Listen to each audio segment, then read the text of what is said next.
Afternoon. It's time for our 12 o'clock study session.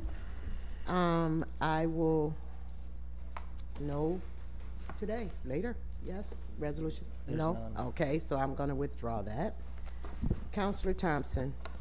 Yes, Madam President, I have items 9 through 11. I know that there were a couple of questions on the spot shotter, shot spotter. The chief is here to address those. So anybody else want to go first? It's you. Go ahead. It's me. Okay, go ahead. Don't be afraid. Chief Fowler's still here. Okay. So the shot spotter, it seems like a good thing, right? We count all the shots. The numbers go up because they weren't all being called in before. How long have we had the shot spotter? Just 2 years? 1 year? 1 year. 1 year. So from the last full year without shot spotter compared to the first full year with shot spotter, how much does the count go up in the general area? Do you know that? Is there? Yeah, sure. The number went up significantly, and a year-to-date comparison for the first of this month.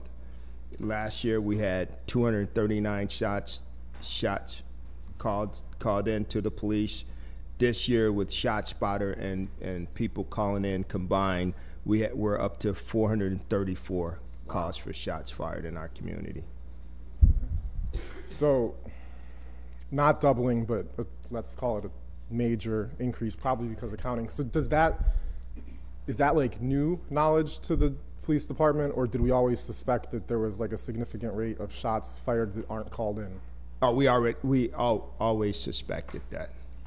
So have we ever done outreach to see whether we think it's because of people are just desensitized to the violence in their communities, or whether it's like a lack of connection with the police department, or maybe both? And then I don't think it's either one of those that you just described. I think that what happens in a lot of cases is that people hear shots, and it's not just one person hearing the shots, it's multiple people hearing the shots, and then people make assumptions that others are going to call in, and so they just don't call in, and that's what unfortunately happens.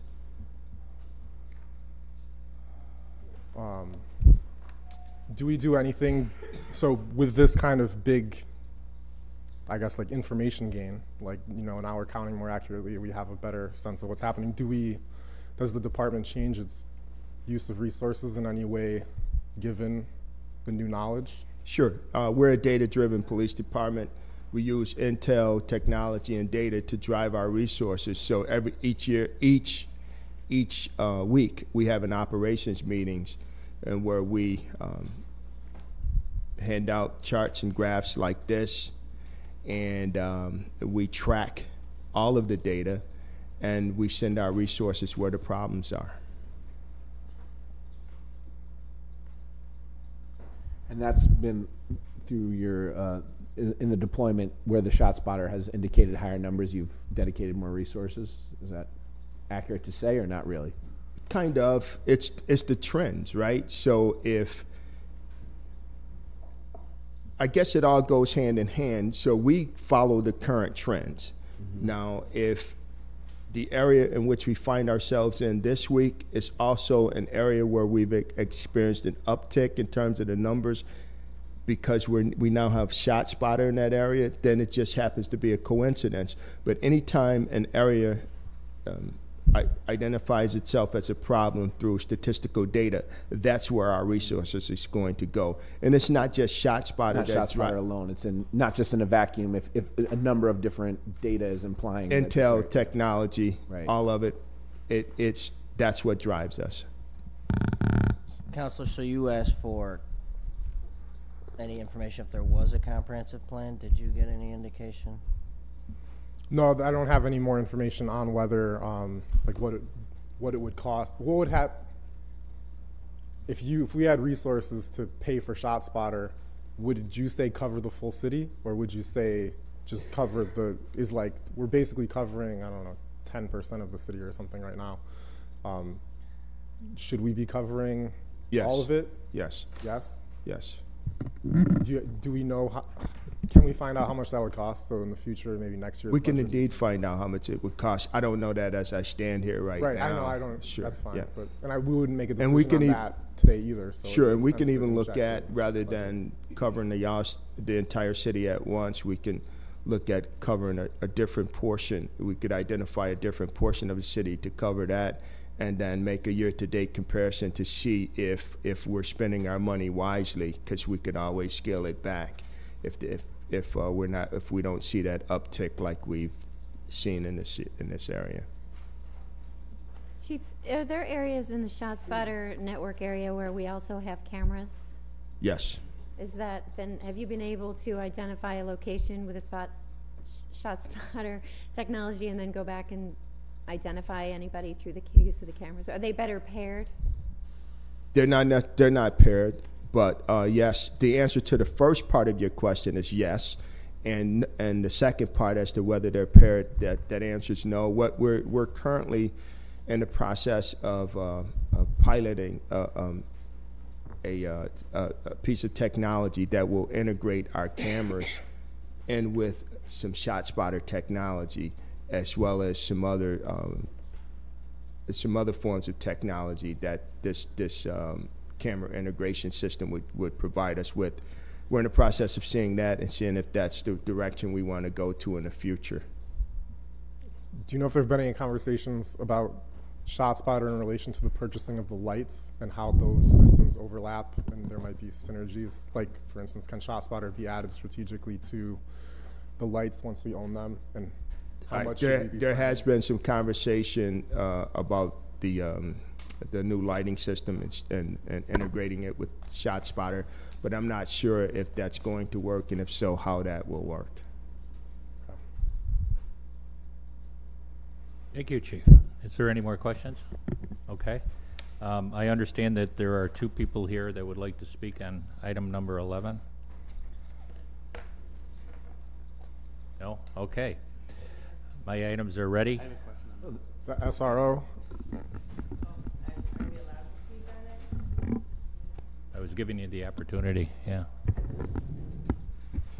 I just would like to reiterate the fact, and I know I've said it a multitude of times, that I wish we would spend the money maybe on hiring police, or not police officers, but security guards instead. Like I was sharing with them, I worked at a bank for over 10 years. I've been the victim in 3 armed robberies. I was taken hostage once out of those times, all at gunpoint, and security guards were just fine. And I feel like we could get those for a much cheaper rate and get some of the other things we need for the school instead. That's just what I wanted to say. Thank you.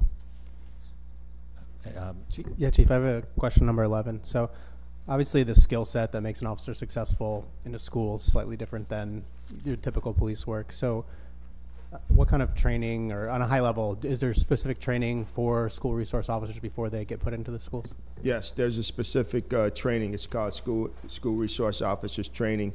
It's a basic training for the police officers to let them know the environment,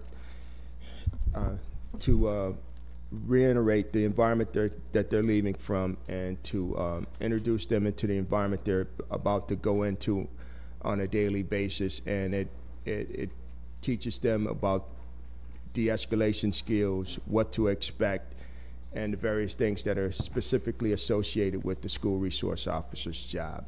And in addition to that, the school resource officers have yearly, they have yearly in-service training that's specifically related to enhancing their skills as school resource officers. Is that SRO class or certification administered by the city in our own curriculum, or is it like state certified? And It's a state certified curriculum.